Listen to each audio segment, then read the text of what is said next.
అందరికీ నమస్తే, welcome to garam garam వార్తలు. ఎట్లున్నారు అందరూ? అంత మంచేనా? చలో మస్తు వార్తలు పట్టుకొచ్చిన. ముందుగాలైతే హెడ్లైన్స్ చూద్దాం పార్రి.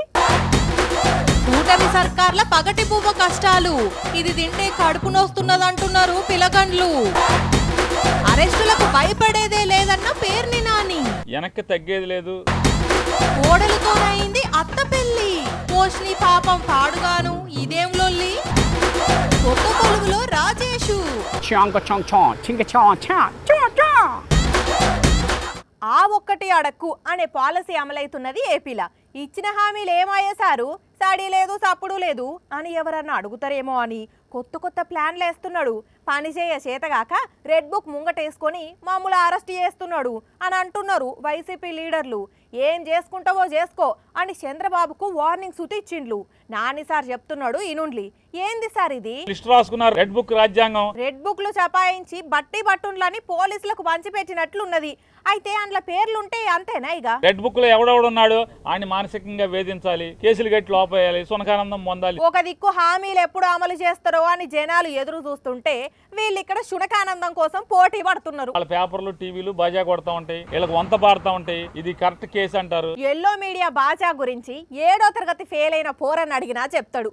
సరే, వాళ్ళ చేతిలో రెడ్ బుక్ ఉన్నది, మరి మీరేం చేస్తారు? వెనక్కి తగ్గేది లేదు. జోగి రమేష్ ఏం చేస్తాడు ఇప్పుడు? కూటమి ప్రభుత్వం ప్రజల్ని వంచే దాంట్లో కానీ ప్రజా వ్యతిరేక పరిపాలన చేసే దాంట్లో నిలదీయటం, పోరాటం చేయటం. జోగి రమేష్ ఆగడు, జోగి రమేష్ గారు కొడుకు ఆగడు, ఎవరు ఆగరు. వాళ్ళు పెద్ద స్కెచ్ చేసుకుని ఉన్నారు సార్. పిల్లలను కూడా నువ్వు కక్ష సాధించడానికి కేసులో తప్పుడు కేసులు పెడుతున్నావు అనేది ఇక్కడ సమాజం బాధపడేది. ఎవరైనా సరే రాజకీయ కక్ష కోసం ఎంతకన్నా బరిదెగించి వెళ్తారు వీళ్ళు. మరి ఎట్లా సార్? వాళ్ళని ఎట్లా ఆపుతారు? పాపాలకు అంతం లేదు. ఖచ్చితంగా ఈ పాపాలని పటాపంచలు చేసేదానికి అందరం పోరాటం చేసేటోళ్లను కేసులలో ఇరికిద్దామని చూస్తున్నారు వాళ్ళు. చంద్రబాబు నాయుడు గారికి ఒకటే చెప్తున్నాం, ఏం చెప్తారు? నీ ఇష్టం. రాష్ట్రంలో ఉన్నటువంటి 175 నియోజకవర్గాల్లో ఉన్నటువంటి వైఎస్ఆర్ పార్టీ సంబంధించినటువంటి అందరినీ కూడా లోపలేసుకో. వాళ్ళు కూడా అదే ఆలోచనలు ఉన్నారు సార్. నీ మీద పోరాటం చేసేది ఖాయం. మేమంతా జైలుకి వెళ్ళటానికి సిద్ధంగానే ఉన్నాం.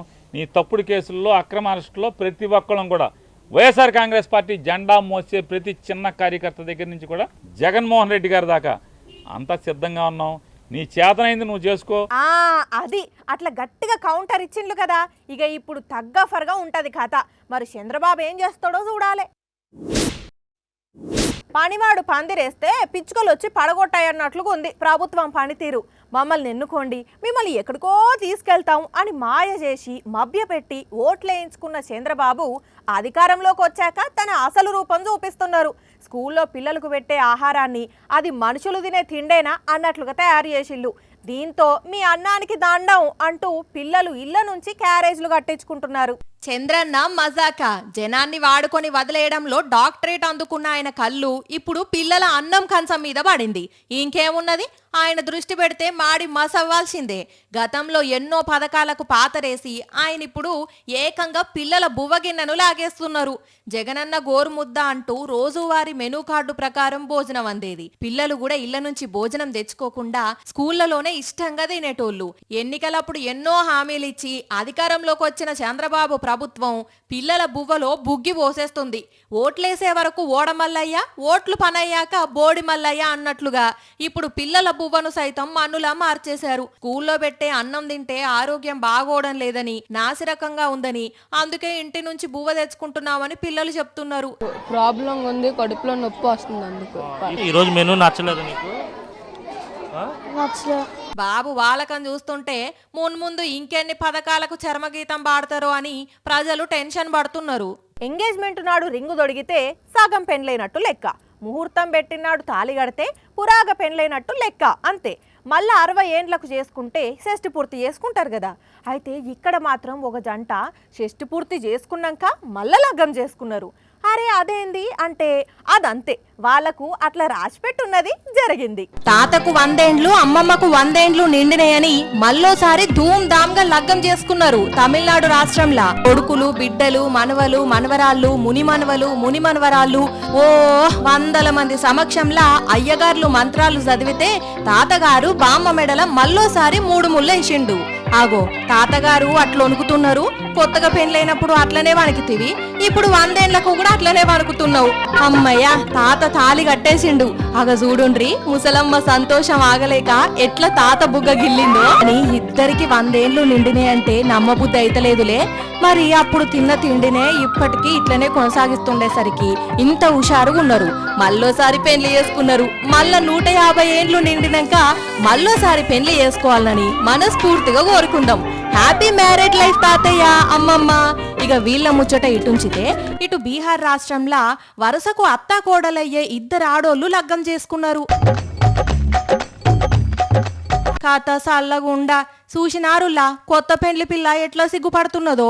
3 ఏండ్ల నుంచి రిలేషన్షిప్లో ఉండి ఒకరినొకరు అర్థం చేసుకొని ఒకటేనరట.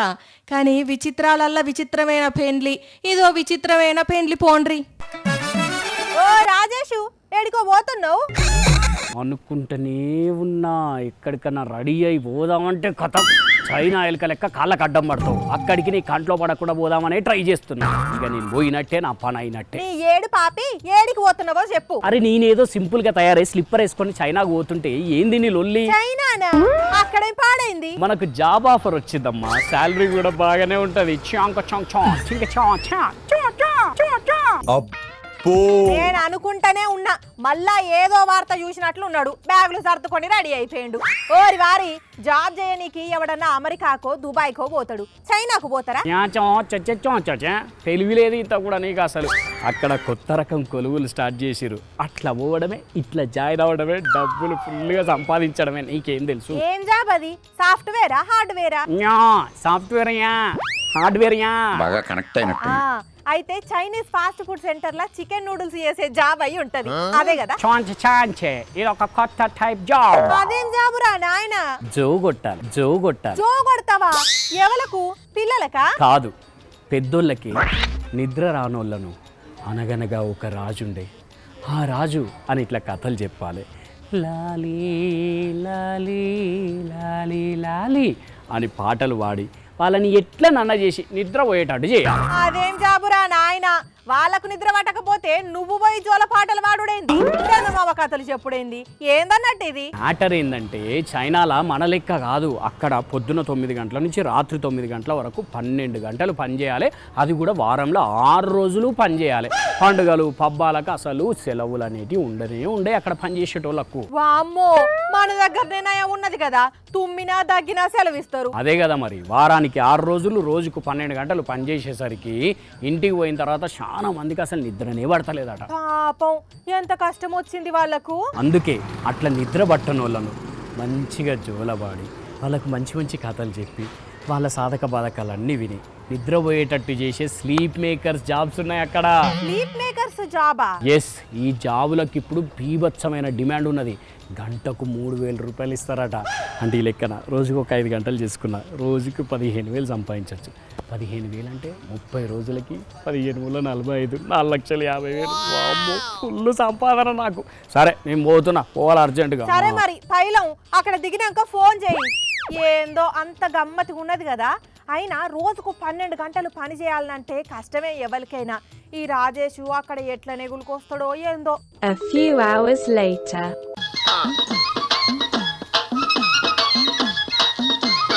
ఓరి వారి, చైనాకు పోతానని పోయినావు కదా, మళ్ళొచ్చినవేంది? ఏమన్నా మర్చిపోయినావా? ఏం మర్చిపోలే.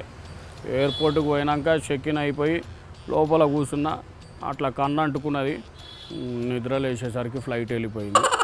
అందుకే వాపస్ వస్తున్నా. ఓరి నీ దుంపదేగా, అసలు నువ్వే ఒక నిద్రపోతువు. నువ్వు ఆ దేశానికి పోయి వాళ్ళను నిద్ర పుచ్చుతావా? చల్నాడు. నిద్ర అయిపోలేదబ్బా. సగంలో లేచి ఆగమాగం ఉరికొచ్చుడు అయింది. ఫ్లైట్ మిస్ అయ్యేసరికి 1 గంట సేపు పండుకొని వస్తా ఇంటికి పోయా. నీ నిద్ర మొకపోడా. ఇంకోసారి ఆఫర్ ఉన్నది, ఈ ఆఫర్ ఉన్నది అని చెప్పు, అప్పుడు చెప్తా నీ పని. కోడిగుడ్ల లారీ బోల్తా పడితే 5 నిమిషాలల్లా ఖతం. కోళ్ళ లారీ బోల్తా పడితే 3 నిమిషాలల్లా ఖతం. పెట్రోల్ ట్యాంకర్ బోల్తా పడితే 10 నిమిషాలల్లా ఖతం. డీజిల్ ట్యాంకర్ బోల్తా పడినా అంతే ముచ్చట. ఆఖరికి చేపల లారీలు బోల్తా పడినా జనాలు ఎట్లా గూమిగూడి ఎత్తుకపోతున్నారో చూస్తున్నాం కదా. అయితే ఇప్పుడు కూడా అసొంటి వార్తే, కాకపోతే మీరు ఊహించింది కాదు. ఎయ్యి కుక్కుండ్రి బస్తాల్లో కుక్కుండ్రి, మూట కట్టేటోళ్ళు మూటలు కట్టిండ్రు, బస్తాల్లో మెలిగేటోళ్ళు బస్తాల్లో మెలిగిండ్రు. అగ చూడండి ఈ ఇద్దరు అన్నల ఆత్రం ఎట్లున్నదో. కొడుక ఒక్కరు ఇద్దరు పోయి జనాలు గుంపైనరు కదా, వామ్ము దగ్గర దగ్గర 15 మందికి ఎక్కువ నిజమైనరు. నింపుర్రి ఇగో ఈ అన్న అయితే మోయలేకుండా ఎత్తుకపోతున్నాడు కదా, చిన్నగా ఓ అన్న అటు ఇటు చూసుకుంటావో వెహికల్స్ వస్తున్నాయి. ఉత్తరప్రదేశ్ రాష్ట్రంలో జరిగిన ముచ్చటిది. కొబ్బరికాయల లోడుతో పోతున్న లారీ బోర్లా పడితే కొబ్బరి బొండాలన్నీ హైవే మీద ఆరబోసినట్టు పడ్డాయి. ఏమున్నది, పావు గంటలనే పని అయిపోగొట్టిరు. రోడ్ల మీద ప్రయాణం చేసేటోళ్ళు కార్లు బైకులు ఆపి మరీ పట్టుకపోయి పండుగ చేసుకున్నారు. ఇట్లా బాధాకరమైన విషయం ఏంటంటే డ్రైవర్ అన్నకు గట్టిగా దెబ్బలు దాకి మొత్తుకుంటుంటే కూడా ఎవ్వరు పట్టించుకోలేదట. అంటే ఆఖరికి పోలీసులు వచ్చి దవాఖానకు తీసుకుపోయినరట అన్నాను. చూడండి ఎట్లా తయారవుతున్నారో జనాలు మానవత్వం లేకుండా. పెద్ద పెద్ద హోదాల్లో ఉండే ఆఫీసర్లు లక్షల మంది కాదు, కోట్ల మందికి ఆదర్శంగా ఉంటారు. వాళ్ళు కూడా ఖచ్చితమైన నిర్ణయాలు, కఠినమైన నిర్ణయాలతోని అటు ప్రభుత్వంలో పనిచేసుకుంటేనే సమాజంలో మార్పు తెచ్చేటందుకు ఏదో విధంగా ప్రయత్నం చేస్తూనే ఉంటారు. మస్తు మంది చేసిండ్రు, చూస్తున్నాం కదా. అయితే ఈడ మాత్రం ఒక పెద్ద ఆఫీసరు ఉన్నత హోదాలు ఉన్నాడు. కాకపోతే ఏం చేసిండో ఏం జరిగిందో చూస్తే ఛీ అని అంటారు పక్క.